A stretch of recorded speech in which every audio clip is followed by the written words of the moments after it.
Praise the Lord, hallelujah. आइए हम दुआ करें। खुदा प्रभु यीशु मसीह, तू अब्राहम का खुदा, इज़ाक का खुदा और याकूब का खुदा, जीवित परमेश्वर, कल आज और युगानुयुग एक सा खुदा है। तू बदलता नहीं है। खुदा प्रभु यीशु मसीह, हम तेरी उपस्थिति में चले, ऐसा तू होने दे। फिर एक बार सुनने वालों को और अपने आप को तेरे हवाले करते हैं, प्रभु यीशु मसीह के नाम से मांगते हैं, आमीन।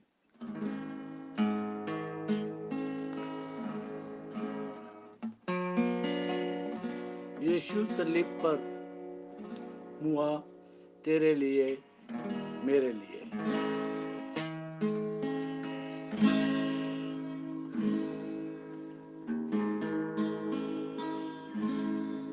यीशु सलीब पर मुआ तेरे लिए, मेरे लिए। यीशु सलीब पर मुआ तेरे लिए, मेरे लिए। कैसा महान दुख सहा तेरे लिए, मेरे लिए। यीशु सलीब पर मुआ तेरे लिए, मेरे लिए।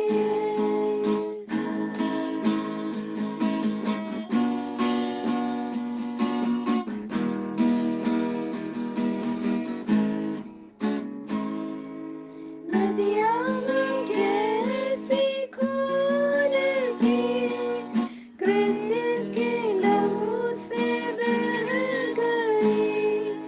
नदियाँ कैसी खून की क्रिस्टल के क्रूस से बह गई। धुल गए दाग, मिट गए पाप, धुल गए दाग, मिट गए पाप। यीशु क्रिस्त के लहू से, यीशु सलीब पर मुआ तेरे लिए, मेरे लिए।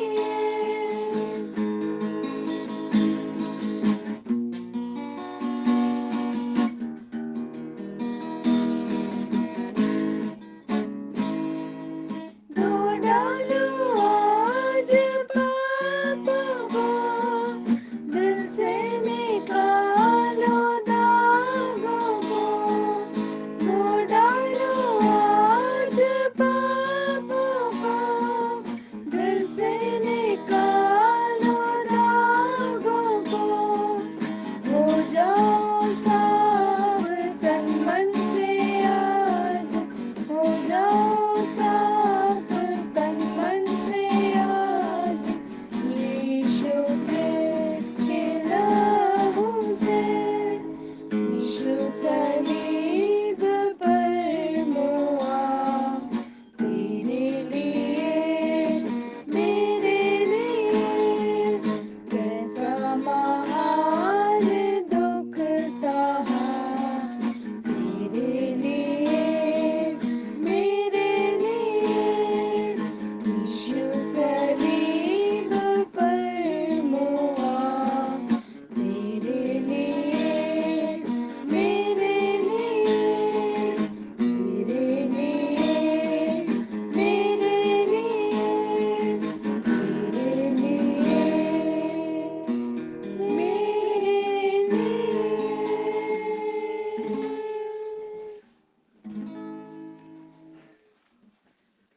यीशु सलीब पर हुआ तेरे लिए, मेरे लिए।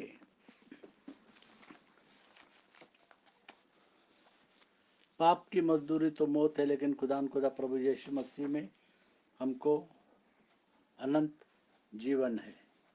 हम जानते हैं कि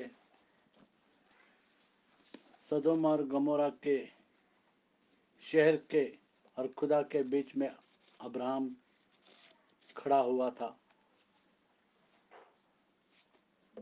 और परमेश्वर ने अब्राहम से बातें की। और उस शहर से सिर्फ 4 लोग बचे थे, हम जानते हैं इस बात को।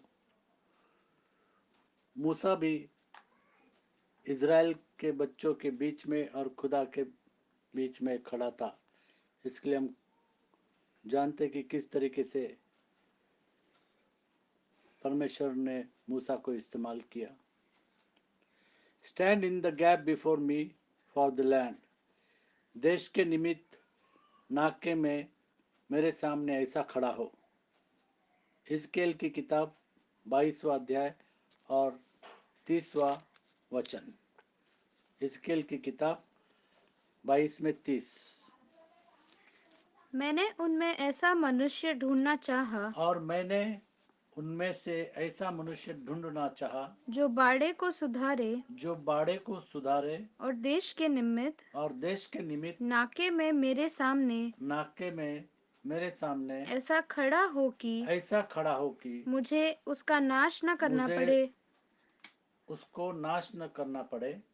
परंतु ऐसा कोई न मिला। परमेश्वर के वचन में लिखा है, ऐसा कोई न मिला। यशायाह की किताब 59 में 16। यशायाह की किताब 59 में 16। Book of Isaiah chapter 59 verse 16। उसने देखा कि कोई भी पुरुष नहीं और इससे अचंभा किया कि कोई विनती करने वाला नहीं। तब उसने अपने ही भुजबल से उद्धार तब किया उसने अपने ही भुजबल से उद्धार किया और अपने धर्मी होने के कारण और अपने धर्मी होने के कारण वह संभल गया। वह संभल गया। When God is with us, who can be against us? जब खुदा प्रभु यीशु मसीह हमारे साथ है तो हमारा विरोधी कौन हो सकता है? जब यीशु हमारा रक्षक है तो हमारा भक्षक कौन हो सकता है?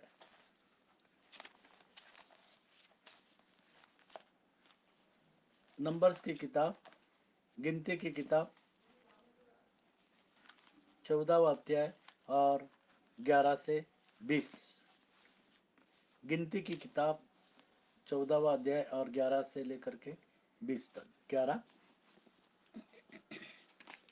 तब यहोवा ने मूसा से कहा, वे और यहाँ लोग पर हम देखते हैं कि वचन में लिखा है कि यहोवा ने मूसा से कहा, वे लोग कब तक मेरा तिरस्कार करते वे रहेंगे लोग कब तक मेरा तिरस्कार करते रहेंगे। और मेरे आज के तारीख में भी हम देखते हैं कि यीशु मसीह के बपतिस्मा के बारे में लोग तिरस्कार करते हैं। यीशु मसीह के बारे में कुछ लोग तिरस्कार करते हैं।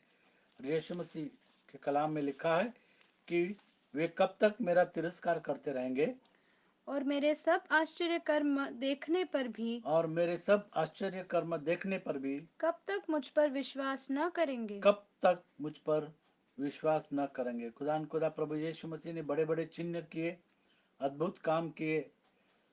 हम जानते कि किस तरीके से लाल समुद्र को परमेश्वर ने दुभागा, किस तरीके से 10 पीड़ा लाई थी और गोशेन के अंदर ये सब पीड़ा नहीं आई क्योंकि परमेश्वर उनके साथ था। और कब तक वे लोग मेरा तिरस्कार करते रहेंगे। 12। मैं उन्हें मरी से मारूंगा और उन्हें नीच भाग से उन्हें निकाल दूंगा। और परमेश्वर कहता है कि मैं उनको मरी से मारूंगा। हम देख रहे हैं कि सारी दुनिया में मरी फैली हुई है। अभी CD19 सारे दुनिया में फैली हुई। परमेश्वर कहता है कि मैं उन्हें मरी से मारूंगा उन्हें मरी से मारूंगा और उनके नीच भाग से और उनके नीच भाग से उन्हें निकाल दूंगा उन्हें निकाल दूंगा क्योंकि वो और मेरे ऊपर विश्वास नहीं रखते। और तुझसे एक जाति उत्पन्न और करूंगा मूसा से परमेश्वर कहता है कि तुझसे मैं एक जाति उत्पन्न करूंगा जो उनसे बड़ी हाँ। और बलवंत होगी। 13। मूसा ने यहोवा से कहा, और परमेश्वर से मूसा ने कहा, तब तो मिस्री जिनके मध्य में से तू अपनी सामर्थ दिखाकर उन लोगों को निकाल ले आया है, यह सुनेंगे और इस देश के निवासियों से कहेंगे, उन्होंने तो यह सुना है कि तू जो यहोवा है, इन लोगों के मध्य में रहता है और प्रत्यक्ष दिखाई देता है, और तेरा बादल उनके ऊपर ठहरा रहता है, और तू दिन को बादल के खंभे में और परमेश्वर दिल को बादल के खंभे में और रात राह को दिखाने के लिए और रात को अग्नि के खंभे अग्नि के में खंभों होकर में होकर इन उनको उजियाला देता था इनके आगे आगे चला करता है। और आगे आगे चला करता है। इसलिए यदि तू इन लोगों को एक ही बार में मार डाले, तो जिन जातियों ने तेरी कीर्ति सुनी है वे कहेंगी। और परमेश्वर कहता है कि ये कब तक मेरा तिरस्कार करते रहेंगे। 15। इसलिए यदि तू इन लोगों को एक ही बार में मार डाले, तो जिन जातियों ने तेरी कीर्ति सुनी है वे कहेंगी वे कहेंगी कि यहोवा उन लोगों को उस देश में जिसे उसने उन्हें देने की शपथ खाई थी पहुंचा न सका। मूसा इस कहता है कारण परमेश्वर से कि वो लोग कहेंगे कि परमेश्वर उनको जिस जिस देश में उस देश में जिसे उसने उन्हें देने की शपथ खाई थी हाँ, पहुंचा न सका, इस कारण उसने उन्हें जंगल में घात कर डाला है। और इस तरीके से मूसा परमेश्वर और इज़राइल के बीच में खड़े होकर परमेश्वर से बातें करता है कि उनको न मारना, नहीं तो लोग क्या कहेंगे, जो मिस्र देश के लोग हैं वो क्या कहेंगे, और वो कहेंगे कि परमेश्वर उनको ले जा न सका और इसके लिए उनको बीच में खत्म कर दिया। 17। इसलिए अब प्रभु की सामर्थ की महिमा तेरे इस कहने के अनुसार हो कि और मूसा यहोवा परमेश्वर से कहता है इसलिए कि अब प्रभु की सामर्थ की महिमा तेरे इस कहने के अनुसार हो कि यहोवा कोप करने में धीरजवंत यहोवा कोप करने में धीरजवंत और अति करुणामय है, और अति करुणामय है और अधर्म और अधर्म और अपराध का क्षमा करने वाला और है। अपराध का क्षमा करने वाला है। खुदा प्रभु यीशु मसीह आज कौन से सीट पर बैठा है? वो जजमेंट सीट पे नहीं बल्कि मर्सी सीट पर बैठा हुआ है। वो करुणा करता है क्योंकि यीशु मसीह कहता है कि मेरी करुणा तेरे लिए काफी है। यीशु मसीह आज करुणा के सीट पर बैठा है और वो करुणा करता है। 18। परमेश्वर कैसा है? कि यहोवा कोप करने में कोप धीरजवंत करने में धीरजवंत। इसका मतलब ये नहीं कि हमेशा खुदा क्षमा करता रहेगा। जब यीशु मसीह जजमेंट सीट पर बैठा रहेगा, न्याय के सीट पर बैठा रहेगा, तब करुणा कैसी होगी? तब तो न्याय होगा। और यहाँ पर लिखा है कि यहोवा कोप करने में धीरजवंत कोप करने में धीरजवंत और अति करुणामय है। और अति करुणामय है। आज भी जो लोग इस परिस्थिति में, इस महामारी की परिस्थिति में जो लोग पश्चाताप कर रहे हैं, उनकी प्रार्थना को खुदा प्रभु यीशु मसीह सुनता है और उनको क्षमा करता है, क्योंकि यहोवा कोप करने में धीरजवंत यहोवा कोप करने में धीरजवंत और अति करुणामय है, और अति करुणामय है, और अधर्म और अधर्म और अपराध और अपराध और पाप का क्षमा करने वाला का है, क्षमा करने वाला है, परंतु वह दोषी को किसी प्रकार से निर्दोष न ठहराएगा, दोषी को किसी प्रकार निर्दोष न ठहराएगा। और पूर्वजों के अधर्म का दंड हाँ उनके बेटों हाँ। और पोतों और परपोतों को देता है। 19। अब इन लोगों के अधर्म को अपनी बड़ी करुणा के अनुसार और मूसा परमेश्वर से कहता है कि अब इन लोगों की अधर्म को अपनी बड़ी करुणा के अनुसार, अपनी बड़ी करुणा के अनुसार, और जैसे तू मिस्र से लेकर यहाँ तक क्षमा करता रहा है, वैसे ही अब भी क्षमा कर दे। वैसे ही अब भी तू क्षमा कर। मूसा परमेश्वर से कहता है कि जैसे तू मिस्र देश से उन्हें ले आया और क्षमा करता आया है, वैसे ही आज भी उनको तू क्षमा कर दे। मूसा परमेश्वर के और इज़राइल के बीच में खड़ा होके कहता है, देश के निमित्त नाके में मेरे सामने ऐसा खड़ा हो। और मैंने उनमें से ऐसा मनुष्य ढूंढना चाहा जो बाड़े को सुधारे, जैसे नेहमाया ने बाड़े को सुधारा। और देश के निमित्त नाके में मेरे सामने ऐसा खड़ा हो कि मुझे उनको नाश न करना पड़े। परंतु ऐसा कोई न मिला। और उस वक्त परमेश्वर को मूसा मिला। आज की तारीख में कौन है जो ऐसा खड़ा हो सकता है? और मूसा ने कहा 19 में कि उनको तू क्षमा कर दे, जैसे तूने हमेशा उनको क्षमा किया है, नहीं तो परमेश्वर उनको नष्ट कर देता। 20। यहोवा ने कहा, तेरी विनती के और परमेश्वर अनुसार ने मूसा से कहा कि तेरे विनती के अनुसार मैं क्षमा करता हूँ। मैं उनको क्षमा करता हूँ।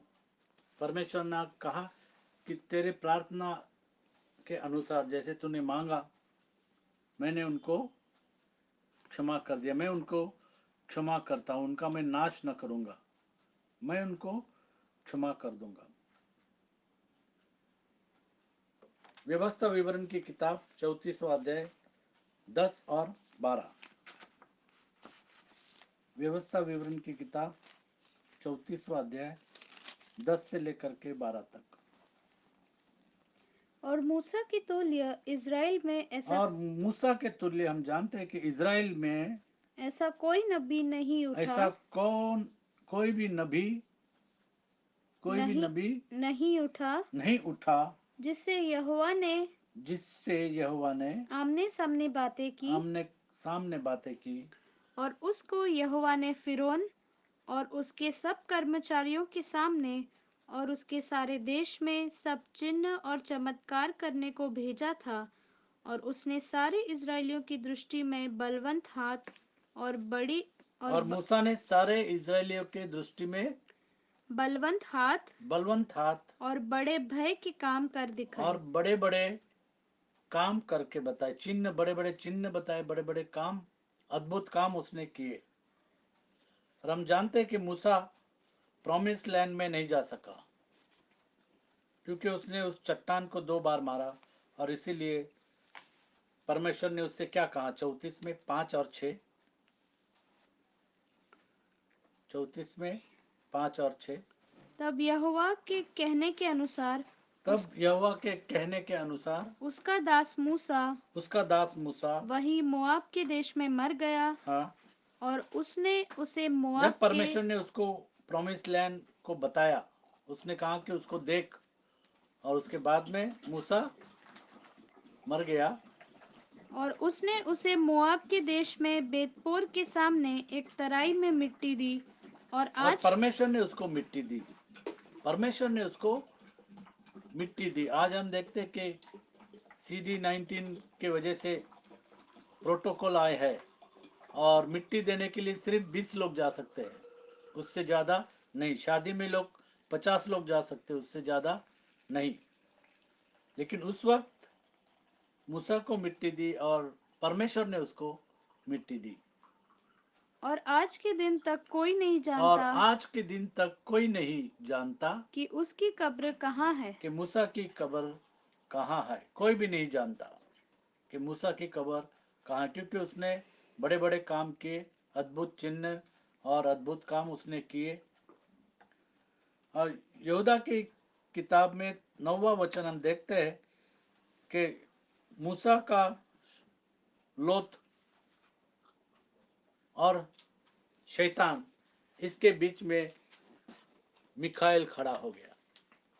जैसे मूसा इज़राइल के और परमेश्वर के बीच में खड़ा हो गया, उसी तरीके से जब मूसा मर गया तो मूसा की लोथ और मूसा की बॉडी और शैतान के बीच में मिखाइल दूत खड़ा हो गया। यहूदा की किताब 9वां वचन, the book of Jude chapter 1 verse 9।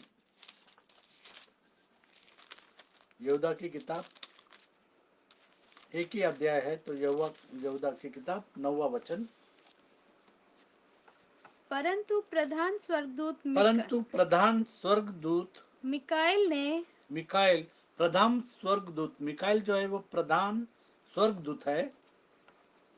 जब शैतान से मूसा के श्वेत के विषय में वाद विवाद किया, और यहाँ पर हम देखते हैं कि मिकाइल ने शैतान के साथ वाद विवाद किया, और मिकाइल जो है वो शैतान के और मूसा के लोथ के बीच में खड़ा हो गया। जब शैतान से मूसा के शव फिर के एक बार विषय, फिर एक बार परंतु प्रधान स्वर्गदूत मिकाएल परंतु ने प्रधान स्वर्गदूत मिकाइल ने जब शैतान से जब शैतान से मूसा के शव के विषय में मूसा के शव के विषय में वाद विवाद किया, वाद विवाद, और वहां पर उसने वाद विवाद किया और उसने शैतान को रोक दिया, और शैतान मूसा के लोथ को देख नहीं पाया या कुछ भी कर नहीं पाया। उसकी उसकी इच्छा थी कि उस लोथ को लेकर के वो कुछ और काम करे। हाँ, तो उसको बुरा भला कह के दोष लगाने का साहस न किया, पर यह कहा, प्रभु तुझे डांटे। प्रभु तुझे डांटे। और इस तरीके से मिखाइल जो है वो मूसा की लोथ और शैतान के बीच में खड़ा हो गया। हम जानते हैं कि प्रभु यीशु मसीह मनुष्य के बीच में और उसके मौत के बीच में खड़ा हो गया।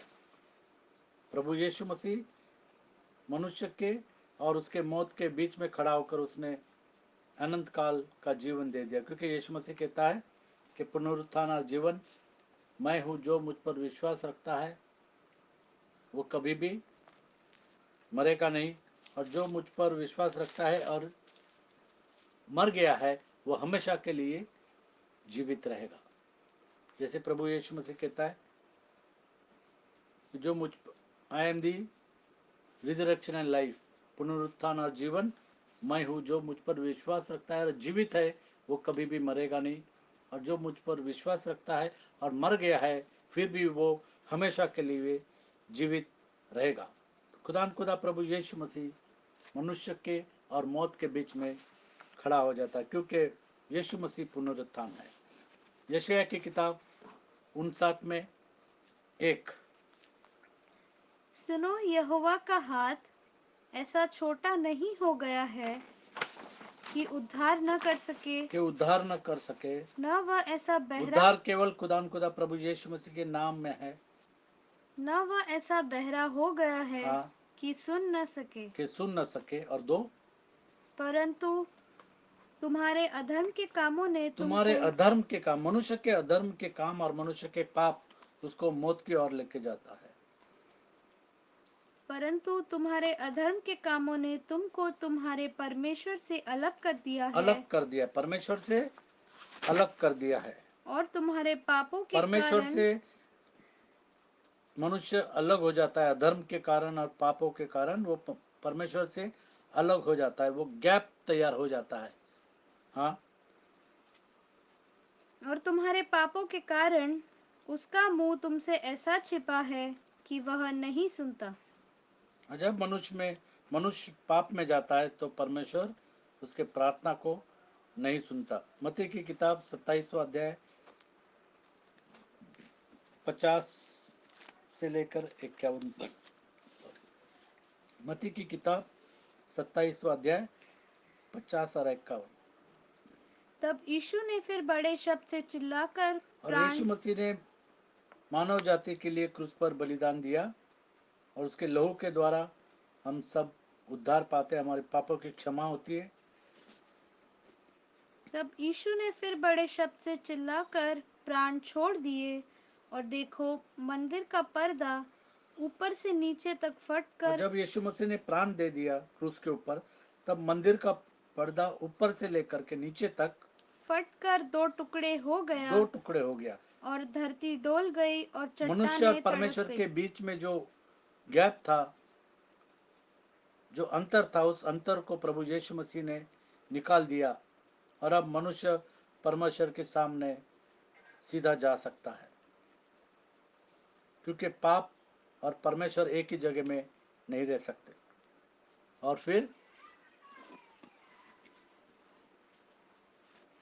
पर्दा जो है ऊपर से नीचे तक फट गया, और धरती डोल गई और धरती डोल गई और चट्टानें तड़क गई। और चट्टानें तड़क गई।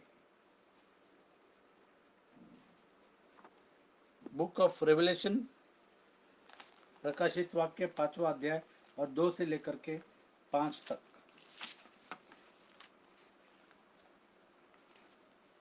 दो से लेकर के 5 तक, 5वां अध्याय 2 से 5। फिर मैंने एक बलवन्त स्वर्गदूत को देखा जो ऊंचे शब्द से यह प्रचार करता था, इस पुस्तक के खोलने और उसकी मोहरें तोड़ने के योग्य कौन है? पुस्तक को खोलने और उसकी मोहर तोड़ने के लिए योग्य कौन है? परंतु न स्वर्ग में, परंतु न स्वर्ग में, न पृथ्वी पर, न पृथ्वी पर, न पृथ्वी के नीचे न पृथ्वी के नीचे कोई उस पुस्तक को खोलने कोई उस पुस्तक को खोलने या उस पर दृष्टि डालने के और योग्य उस पर दृष्टि डालने के योग्य निकला।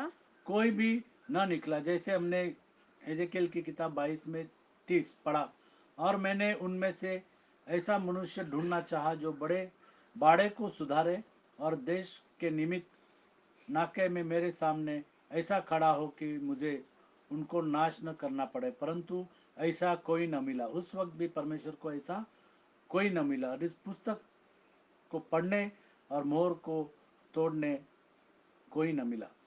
उसके बाद तब मैं फूट फूट कर रोने लगा, हाँ, क्योंकि उस पुस्तक के खोलने या उस पर दृष्टि करने करके या उस पर दृष्टि डालने के योग्य कोई न मिला। कोई न मिला। इस पर उन प्राचीनों में से एक ने मुझसे कहा, और इस पर उन प्राचीनों ने मुझसे मुझसे कहा, कहा, मत रो। मत रो, देख, देख, यहूदा के गोत्र का वह यहूदा के गोत्र का वह सिंह सिंह, प्रभु जो यीशु मसीह, जो दाऊद का मूल है, जो दाऊद का मूल है, क्योंकि यीशु मसीह कहता है मैं दाऊद का मूल हूँ और उसका वंश हूँ। वो दाऊद का पुत्र, वो अब्राहम का पुत्र, वो मनुष्य का पुत्र, वो खुदा प्रभु यीशु मसीह, जो राजाओं का राजा, प्रभुओं का प्रभु, जीवित परमेश्वर, उसका कलाम जीवित है और जीवितों का परमेश्वर है। उस पुस्तक को खोलने उस पुस्तक को खोलने और उसकी सातों मोहरें तोड़ने और के लिए उसकी सातों मोहर तोड़ने के लिए जयवंत हुआ है। जयवंत हुआ है। और प्रभु यीशु मसीह मुर्दों में से जी उठा है, वो जयवंत हो गया है। प्रभु यीशु मसीह की कब्र खाली है। एक ही कब्र दुनिया में है जो खाली है, और वो है प्रभु यीशु मसीह के। उसने मौत के डंक को तोड़ दिया। जैसे हम जानते हैं कि प्रभु यीशु मसीह आपके और मेरे पापों के लिए मारा गया, वो गाड़ा गया और तीसरे दिन वो मुर्दों में से जी उठा। उसकी कब्र खाली है और जयवंत से भी बढ़कर उसने आपको और मुझे कर दिया है। जयवंत से भी बढ़कर खुदा प्रभु यीशु मसीह ने हमको कर दिया है। पहला कुरिन्थियों 15वां अध्याय 55 से 57 तक। पहला कुरिन्थियों 15वां अध्याय 55 से 57। हे मृत्यु, हे मृत्यु, तेरी जय कहाँ रही? तेरी जय कहाँ रही? हे मृत्यु, हे मृत्यु, तेरा डंक कहाँ रहा? तेरा डंक कहाँ रहा? मृत्यु का डंक पाप है मृत्यु का डंक पाप है और पाप का बल और पाप का बल व्यवस्था है। व्यवस्था। जैसे हम जानते हैं कि the wages of sin is death, पाप की मजदूरी तो मौत है, लेकिन खुदा प्रभु यीशु मसीह में हमको अनंत काल का जीवन है। परंतु परमेश्वर का धन्यवाद हो, परंतु परमेश्वर का धन्यवाद हो जो हमारे प्रभु यीशु मसीह के जो द्वारा हमारे प्रभु यीशु मसीह के द्वारा हमें जयवंत करता है। हमें जयवंत करता है और जयवंत से भी बढ़कर हमें बनाता है। तो मनुष्य के और उसके मरण के बीच में खुदा प्रभु यीशु मसीह खड़ा हो गया। जिस तरीके से मूसा इज़राइल और परमेश्वर के बीच में खड़ा हो गया, आज खुदा प्रभु यीशु मसीह, जैसे उस वक्त मूसा ने कहा कि इनके पापों को तू क्षमा कर दे, और परमेश्वर ने क्षमा कर दिया। आज खुदा प्रभु यीशु मसीह पर जो भरोसा रखते हैं, जो विश्वास करते हैं कि प्रभु यीशु मसीह ने हमारे पापों के लिए अपना खून बहाया और उसके द्वारा ही उद्धार है, उसके नाम में सब कुछ है, मनुष्य के बीच आकाश के नीचे पृथ्वी के ऊपर और कोई दूसरा नाम नहीं दिया गया है जिस नाम से उद्धार है। केवल एक ही नाम है और वो नाम है खुदाम खुदा प्रभु यीशु मसीह का नाम, और उसी नाम के द्वारा उद्धार है। और इसीलिए उसी नाम से हमको बपतिस्मा लेना है। प्रभु यीशु मसीह के नाम से बपतिस्मा जब हम लेते हैं हमारा उद्धार हो जाता है और खुदा उसके आत्मा से भर देता है। जैसे हमने देखा कि प्रभु यीशु मसीह मनुष्य और उसके मौत के बीच में खड़ा है, क्योंकि यीशु मसीह कहता है कि पुनरुत्थान और जीवन मैं हूँ। रीना से कहूँगा दुआ।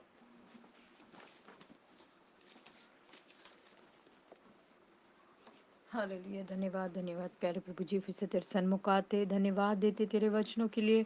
हाँ प्यारे प्रभु जी, तूने क्रूस पर हमारे लिए अपनी जान दी, और हाँ मंदिर का पर्दा ऊपर से नीचे तक फट गया और दो टुकड़े हो गया। और तूने जैसे पुराने नियम में महायाजक लोगों के पापों के प्रायश्चित के लिए परम पवित्र स्थान में जाता था और बलिदान चढ़ाता था और सब प्रार्थना करता था, लेकिन तूने हमारे लिए क्रूस पर अपनी जान दी। और हाँ प्यारे प्रभु जी, आज हम सीधा तेरे पास प्रार्थना कर सकते हैं, और तू हमारा बड़ा महायाजक है, इसलिए तेरा धन्यवाद करते हैं। हाँ प्यारे प्रभु जी, तेरे कोड़े खाने से हमारे सारे पाप क्षमा हुए, तेरे लहू बहाने से तेरे कोड़े कहने से हमें चंगाई मिली, और तेरे लहू बहाने से हमारे पाप क्षमा हुए। हम तेरा धन्यवाद करते हैं। हाँ प्यारे प्रभु जी, होने दे कि हमारे पापों और अपराधों के कारण हमारी दूरी प्रभु से बनती है। हाँ प्यारे प्रभु जी, होने दे कि हम अपने पापों का प्रायश्चित करें, यीशु मसीह के नाम से बपतिस्मा लें और तेरे पीछे आत्मा और सच्चाई से चलने वाले हो सके। तब तू हमारी सारी प्रार्थनाओं को, विनती निवेदन को ग्रहण करेगा।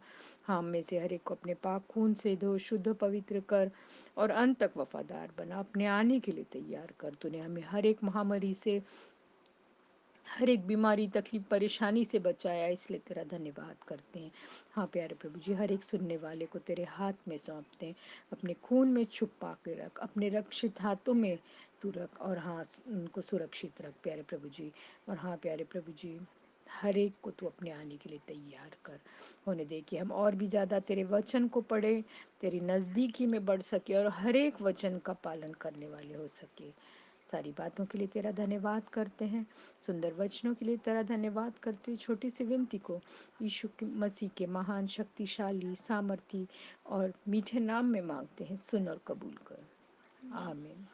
खुदा प्रभु यीशु मसीह आपको आशीषित करे, क्योंकि यीशु मसीह का कलाम हमारे पाँव के लिए दीपक और हमारे मार्ग के लिए उजियाला है।